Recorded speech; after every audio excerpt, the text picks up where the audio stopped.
అదో వేడుక, ప్రకృతిని కొలిచే పండగ, ఆదివాసీల ఆత్మీయతకు వేదిక. అడవి తల్లి ఒడిలో గూడెల్లో సేదతీరే ఆదివాసీల ఆత్మీయ పలకరింపులకు, సాంప్రదాయాలకు, ఆచార వ్యవహారాలకు నిలువెత్తు నిదర్శనం ఆ జాతర. అదే నాగోబా జాతర.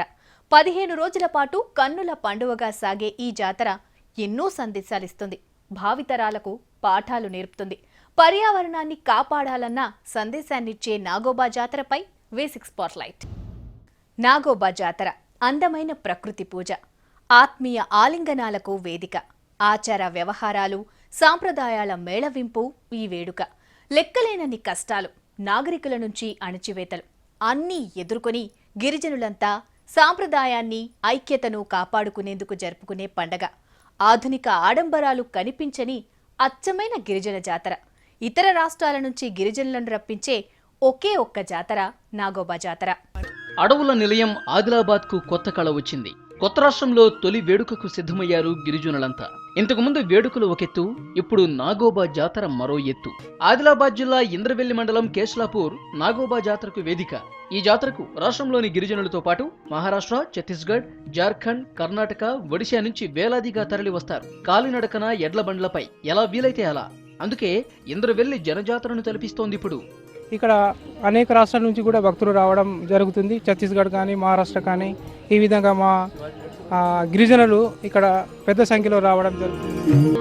ఏటా పుష్యమాసం నాగోబా జాతరకు ముహూర్తం. ఈ జాతరను ఇక్కడి గోండు గిరిజనులు పవిత్రంగా, ప్రాణప్రదంగా భావిస్తారు. దీనికోసం 15 రోజుల పాటు నడిచి వెళ్లి గోదావరి జలాలను తెచ్చుకుంటారు. ఆ జలంలో దేవత విగ్రహాలను కడిగి వేడుక చేసుకుంటారు. ఏడాది తర్వాత ఎక్కడెక్కడో ఉన్న బంధువులను, సన్నిహితులను కలుసుకోవడంతో పాటు కొత్త సంవత్సరానికి స్వాగతం పలకటం ఈ జాతర స్పెషాలిటీ. బంధువుల ఆలింగనాలు, వంశపారపర్యంగా సాగే ప్రత్యేక పూజలు గిరిజనులను భక్తి పారవశ్యంలో ముంచెత్తుతాయి. మహారాష్ట్ర నుంచి వస్తాడు, ఇక్కడ ఛత్తీస్గఢ్ నుంచి వస్తాడు, ఇక్కడ ఒరిస్సా నుంచి కూడా, ఇక్కడెక్కడ ఉన్నది మా కుటుంబం అక్కడి నుంచి ఇక్కడ వచ్చి దేవుని మొక్కి 2-3 రోజులు ఉండి ఇక్కడ నుంచి పోతాడు. ఈ జాతర టైంలో గిరిజనుల్లో ఆర్భాటం కనిపించదు. అంతా కల్మషం లేని భక్తి, ఆప్యాయతలే. అందుకే ఈ జాతరను ప్రభుత్వ పండుగగా గుర్తించింది సర్కారు. ఈ ఏడాది భారీగా నిధులు కేటాయించి జాతరకు మరింత రంగులద్దింది. ప్రత్యేక ఏర్పాట్లు చేసి గిరిజనులకు గిఫ్ట్ ఇచ్చింది ప్రభుత్వం. అంతేకాదు, ఈసారి నాగోబా జాతరలో గిరిజన దర్బార్ హైలైట్ కానుంది. సీఎం కేసీఆర్ దానికి హాజరవుతుండడమే ఈసారి స్పెషల్. రాష్ట్ర చరిత్రలోనే నాగోబా జాతరకు ఈసారి ప్రత్యేక గుర్తింపు దక్కింది. ప్రభుత్వం కూడా జాతరను ప్రతిష్టాత్మకంగా తీసుకుంది. ప్రత్యేక ఏర్పాట్లు చేసింది. ఆదిలాబాద్ కలెక్టర్ జగన్మోహన్ అన్ని శాఖల అధికారులను అలర్ట్ చేశారు. నాగోబా జాతర ఏర్పాట్లను ప్రత్యేకంగా పర్యవేక్షించారు. ఏర్పాట్ల కోసం 75 లక్షలు ఖర్చు చేశారు. దాంతోపాటు జాతర నిర్వహణకు ప్రభుత్వం మరో 10 లక్షల రూపాయలను విడుదల చేసింది. జాతరకు వచ్చే గిరిజనుల కోసం తాగునీరు, శాశ్వత మరుగుదొడ్ల నిర్మాణం, రోడ్ల వెడల్పు లాంటి పనులు పూర్తి చేశారు. ప్రభుత్వం చేపట్టిన చర్యలతో కేశ్లాపూర్ రూపురేఖలు పూర్తిగా మారిపోయాయి. ఏళ్ల చరిత్ర ఉన్న నాగోబా జాతరకు ప్రభుత్వం హంగులద్దటంతో ఈసారి కలర్ఫుల్ గా మారిపోయింది. గిరిజనులు కూడా సంతోషంగా వేడుకలు జరుపుకుంటున్నారు. 100 ఏళ్ల చరిత్ర, అంతకు మించిన ప్రాచీన సంస్కృతి. కాలినడకన వెళ్లి గంగాజలం తీసుకొచ్చి నాగదేవతను అభిషేకించే సాంప్రదాయం. ఆధునిక ప్రపంచం ఎన్ని హంగులద్దుకున్నా నాగోబా జాతరలో మాత్రం ప్రాచీన గిరిజన సాంప్రదాయాలే కళ్లక్కడతాయి. నాగోబా వారసులుగా మేస్రం వంశీయులు నిర్వహించే జాతర ఆధునిక ప్రపంచానికి ఎన్నో సందేశాలిస్తుంది. నాగోబా జాతర స్పెషాలిటీని, చరిత్రను ఓసారి చూద్దాం. ప్రతి వేడుక వెనుక ఓ కథ ఉంటుంది.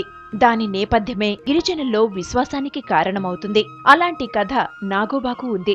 నాగరాజును ఆరాధ్య దైవంగా పూజించే గిరిజనులు తమ దేవుడి మహిమను, ఆయన తమను కాపాడుతూ ఉంటాడన్న విశ్వాసాన్ని చాటడమే నాగోబా సందేశం. అలాగే గిరిజన సమస్యపై చర్చించడానికి గిరిజన దర్బార్ కూడా నిర్వహించడం ఇక్కడి విశేషం. నాగోబా జాతర చేసుకోవడం వెనుక ఆసక్తికరమైన కథ ఉంది.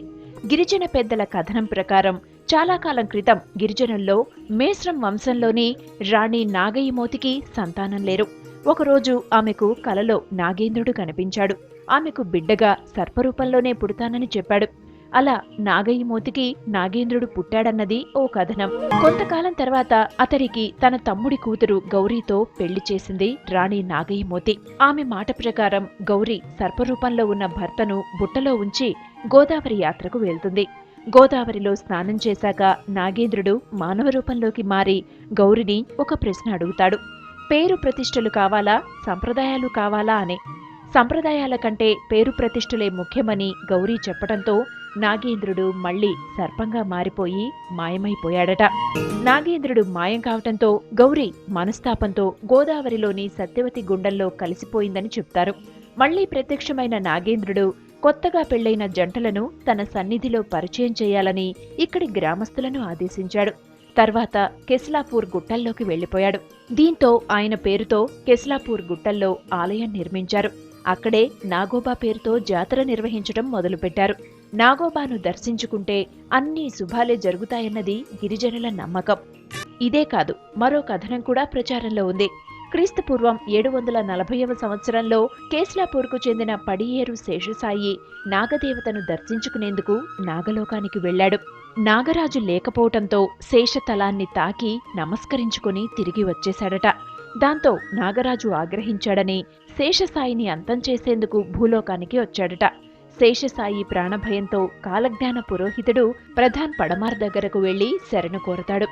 నాగరాజును శాంతింపచేసే మార్గం తెలుసుకుని గోదావరి హస్తినమడుగులోని నీళ్లను 125 గ్రామాల మీదుగా తిరిగి తెచ్చి నాగరాజును అభిషేకిస్తాడు. దీంతోపాటు 7 కుండల్లో ఆవుపాలు, పెరుగు, నెయ్యి, తేనె, బెల్లం, పరమాన్నం, పెసరపప్పును నైవేద్యంగా సమర్పిస్తారు.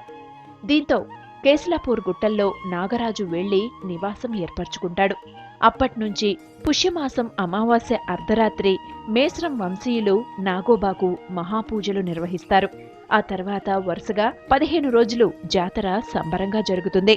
150 కిలోమీటర్ల దూరం నుంచి గంగాజలం, 116 మట్టి కుండలతో నీటి కోసం నడక, సమస్యల పరిష్కారం కోసం గిరిజన దర్బార్. పౌర్ణమితో మొదలై అమావాస్యతో జాతర ముగుస్తుంది. గిరిజనులనే కాదు, అందరినీ ఆకట్టుకుంటుంది నాగోబా జాతర. కొత్త ఏడాది రాగానే ఆదిలాబాద్ జిల్లాలో గ్రామాలు గిరిజన వేడుకల్లో కలకలలాడుతుంటాయి. తమ సాంప్రదాయాలు, ఆచారాలు, ఆటపాటలతో అడవి తల్లికి ఆనందం కలిగిస్తారు. ఆదిలాబాద్ జిల్లాలో నెలన్నర కాలంలో 5 రకాల వేడుకలు జరుగుతాయి. నాగోబాతో పాటు కాందేవ్, బుడందేవ్, జంగుబాయి జగదాంబ, మహాదేవ్ శివశంకర జాతరలు ఆదిలాబాద్ జిల్లాకే ప్రత్యేకత తెచ్చాయి.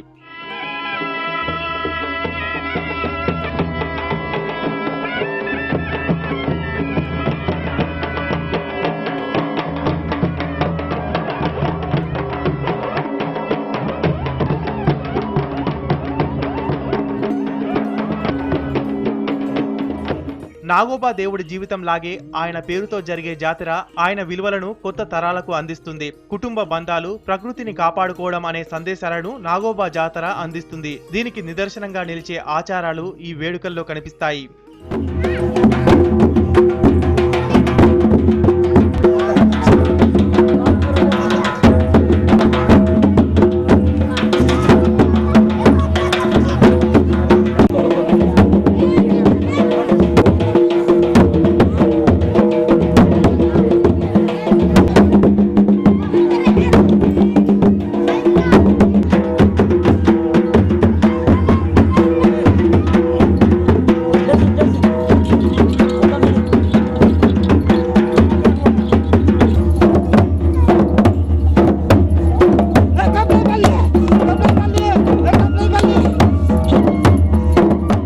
జాతరకు ముందు మేస్రం వంశీయులు కాలినడకన జిన్నారం మండలం కలమడుగు దగ్గరకు వెళ్తారు. అక్కడ గోదావరి నదిలోని హస్తినమడుగులో నుంచి జలాలను మట్టి కుండలో తీసుకొస్తారు.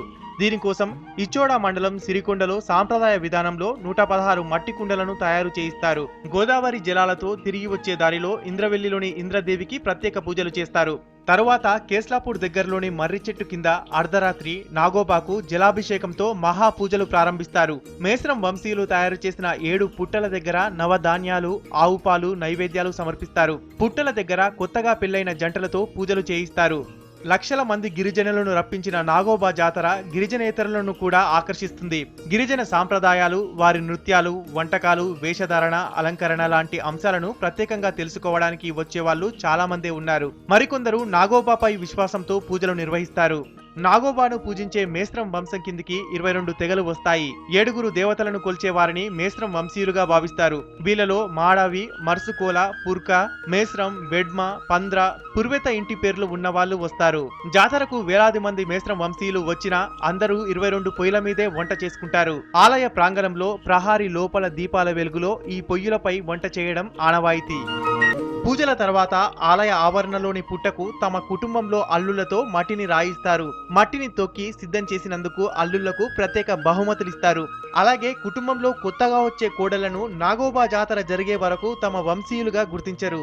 జాతరలో కొత్త జంటల పూజల తర్వాత బెట్టింగ్ పేరుతో జరిగే కార్యక్రమంలో కోడళ్లను బంధుమిత్రులకు పరిచయం చేశాకే వారిని కుటుంబంలో కలుపుకుంటారు. నాగోబా సందర్భంగా గిరిజనులు మర్రి చెట్టు కింద ఉంటారు. ఇలా మహిళలు ఉండే మర్రి చెట్టు కింద ప్రాంతాన్ని గోవాడ్ అంటారు.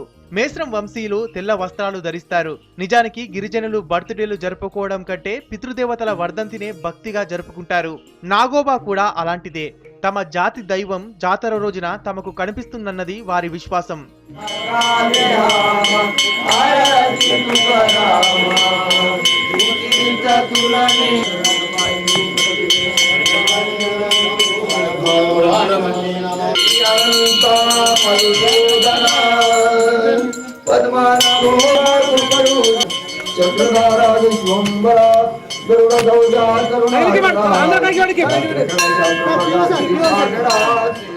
సంస్కృతులను కాపాడుకుంటున్న గిరిజనులు తమ సమస్యల విషయంలో మాత్రం ఓడిపోతున్నారు. దశాబ్దాల క్రితమే వారి సమస్యలపై అధ్యయనం జరిగినా కష్టాలు తీర్చే ఏర్పాటు మాత్రం పక్కాగా జరగలేదు. నిజాం కాలంలో కొమరంభీం అమరుడయ్యాక గిరిజనుల జీవితాలపై మానవ పరిణామ శాస్త్రవేత్త హైమన్ డార్ఫ్తో అధ్యయనం చేయించింది నిజాం ప్రభుత్వం. గిరిజనులంతా ఒక్కచోటకి చేరే నాగోబా సమయంలోనే వారి సమస్యను పరిష్కారం చూపించవచ్చునని ఆయన సూచించాడు. 1946 నుంచి నాగోబాలో గిరిజన దర్బార్ నిర్వహిస్తున్నారు. ఇప్పటికీ గిరిజన దర్బార్ నిర్వహిస్తున్న గిరిజనుల సమస్యలు పెద్దగా పరిష్కారం కాలేదన్న విమర్శలున్నాయి. అయితే ఈసారి దర్బార్కు సీఎం కేసీఆర్ హాజరవుతుండడం గిరిజనుల్లో ఉత్సాహం నింపుతుంది. ఒకప్పుడు హైమన్ డార్పు చొరవతో భూపంపిణీ లాంటి కార్యక్రమాలకు వేదికగా మారిన దర్బార్ ఇప్పుడు నామమాత్రంగా మారింది. గిరిజనులు ఇప్పటికీ పట్టాల కోసం ఎదురు చూస్తూనే ఉన్నారు. ఉన్న సమస్యలు తీరకుండానే కొత్త సమస్యలను ఎదుర్కొంటూనే ఉన్నారు. అడవులు అంతరించిపోవడం, ఉపాధి కోల్పోవడం, సంక్షేమ పథకాలు అందకుండా పోవడం లాంటి సమస్యలతో సతమతమవుతున్నారు. వాటన్నిటినీ ప్రభుత్వం తీరుస్తుందన్నది గిరిజనుల నమ్మకం. గిరిజన జీవితంలోని అందమంతా నాగోబా జాతరలో కనిపిస్తుంది. జానపదాలు, నృత్యాలు, కుటుంబ అనుబంధాలు పెంచే సాంప్రదాయాలు నాగోబా విలువలను తరాల పాటు కొనసాగిస్తున్నాయి. మానవ సంబంధాలతో పాటు ప్రకృతి సందేశాన్ని నాగోబా జాతర అందిస్తుంది. ఇది V6 స్పాట్లైట్.